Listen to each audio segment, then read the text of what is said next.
Zaburi ya kabiri. Ni iki gitumye abanyamahanga bagira imidugararo, n'amoko yatekerereje iki by'ubusa? Abami bo mu isi biteguye kurwana, kandi abatware bagira inama Uwiteka n'uwo yasize. Bati, reka ducagagure ibyo batubohesheje, tujugunye kure ingoyi batubohesheje.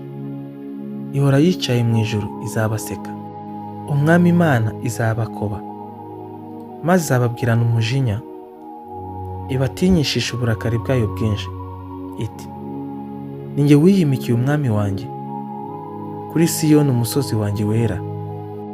Ndavuga rya tegeko. Uwiteka yarambwiye ati, uri umwana wanjye, uyu munsi ndakubyaye. Saba nzaguha amahanga ngo abe umwandu wawe, n'abo ku mpera y'isi ngo ubatware. Uzabavunaguza inkoni y'icyuma, uzabamenagura nk'ibibumbano. Noneho mwa bami mwe mugire ubwenge, mwa bacamanza mwe z'abo mu isi, mwemere kwiga.